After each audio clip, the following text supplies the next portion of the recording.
Time to feed the trolls. Season 2! I'm sorry. I just love my country, and I fear for it. Now, before we start, I'd like to give a shout out to Millie M. Banshee, who has her own show called Paint by Music. And in a recent episode, she painted yours truly. And of course, we have a new honorary background. Anyway, this week's troll is probably one that I've been looking forward to the most. I actually wanted to do them all the way back in 2011, but I got sidetracked by one thing or another. School, real life, hair loss, a whole manner of things. The media went into its usual formulaic anti-gun messaging. Whoa, whoa, whoa, what the fuck was up with that cutting? Seriously, you could have just kept it at that angle. I mean, there's no reason to switch up a shot when you've got a perfectly good angle. I mean, he's facing the camera. We can tell what he's talking about. I mean, come on, why not just stay on his face? Do you remember this episode? The video games are the trainers. I tell my cops. I say, you know what the simulator does for you. You're in the simulator, and the bad guy does this, and boom, you Okay, shoot. stop for a second. I mean, just totally unrelated. Doesn't that guy look like this guy? I wonder if they're related. Hey, don't get offended. I'm just asking the question. Across America, we have an explosion of gang violence, and they train from their youngest days with the video games. Because operating one of these is exactly the same as operating one of these. So we just left one indoctrination, and now let's move to the other. Hold on. Wait a second. Video games indoctrinate people? What the fuck does Skyrim indoctrinate you to do? Commit genocide against dragons? What about Sim City? I mean, what does that do? Indoctrinate you to think you can control tornadoes? Or Angry Birds? What is that, supposed to brainwash us into picking up, like, birds and tossing them at pigs? But let's continue on with this delusion. I want to see where it's going. The promotion of violence through Hollywood, TV, and video games gets a total pass from the media. Actually, that statement is absolutely right. Because as we all know, no one in the entire history of the human race has ever once brought up the issue of violence in media until Glenn Beck came along. It's like he's some kind of prophet. I want to make it very clear. I do not believe in banning television, movies, or anything like that. We are, I think, the only network that is sticking to the truth here on this one. And by truth, he means, well, play it again. Let me show you the story that while all of this gun control talk is going on, no one is standing on. CBS News has reported, but then it just disappeared, that Adam Lanza, the guy who was the shooter and the killer in the Sandy Hook massacre, had, quote, a trove of violent video games and would actually black out his game room so the only reality in the room was his TV screen. Oh my God! You mean to tell me that Adam Lanza closed his windows to reduce the glare on his television? What does our society come to when people have to close their windows so the sun doesn't make it hard to see stuff on the TV? Why have you forsaken us, O Lord? And you know, sometimes when I think about the direction this country is going,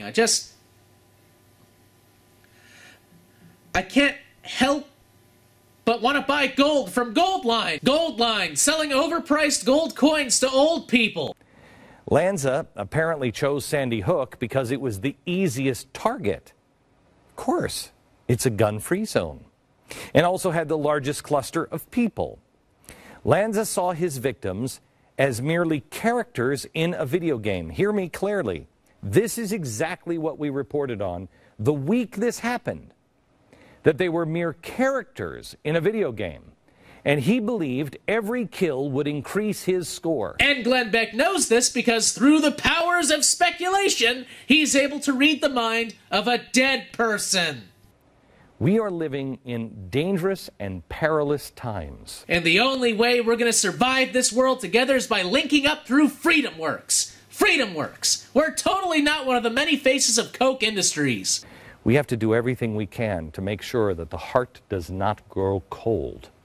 Virtual reality is meshing now with reality, and we're at the very beginning of this. And when I go outside, the sky is the color of a television tuned to static. Water has the texture of styrofoam. And planes like neon lights whiz through the air. Did you get it? It's a Neuromancer reference. It is time for action, but action that I never saw coming. What? You never saw something coming? But you're like a super person who can read the minds of dead people. You're right all the time. Except for the election. And the country collapsing in 2011. And the country collapsing in 2010. And the country collapsing in 2009. If your kid is playing these video games, you have to step up now. I beg you, pray on it if you want confirmation. God, should I play Modern Warfare 3? This is God. You should play Call of Duty because every other game is a ripoff of Call of Duty. Like Halo and Quake and Doom. I'm not preaching to you. I'm going through this now with my own 2 kids. And they just want to play video games. My son is really into Minecraft. Minecraft? Holy fuck! Don't you know Minecraft's responsible for 9/11? Remember when the Australians and their balaclavas bombed us? I look at it and I'm like, it's not that bad. But I'm telling you, let your kids play with it for a while. And before you know it, it's all they talk about. And God forbid your kids ever have any kind of interest in anything. I'm trying to convince now the friends, or his friends' parents, our friends, to not allow video games to be played when he is over. Wow, that's really... I feel really bad for your kids, to be perfectly honest. Video games for our children, not for adults. But video games are a gateway drug for our kids. Video games are not a gateway drug, all right?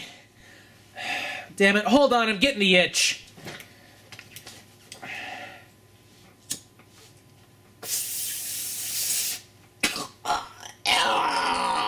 They get an indifferent heart and a mind that cannot tell the difference between fiction and reality. You know what, Glenn? You just...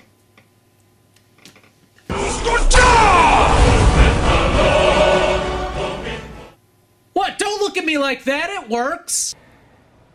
And they realize that their imagination is far more fun than any toy or any phone or any iPad could ever be. Which is why they pick up sticks and make toys out of them, Glenn. Because toys are awesome. They're a tool, you know, kind of like how a computer is a tool. And a video game is, you know, a toy. A video game could actually be considered a tool. No, hear me out. Hear me out. It helps you imagine. Really, it does, Glenn. Have you ever played Minecraft? You get to build things. You don't think that takes imagination? You don't think it takes some, you know, creativity to build dungeons and a castle and farms? And I took out a nail and we put holes in that lid. I can't wait to go back and chase a cow. Isn't that a mite bit dangerous, Glenn? I mean, you know that animal can turn, you know, right back around and start chasing you. Now, if you'll excuse me, I've got a box I've been meaning to make, so I'm gonna go outside and punch some trees.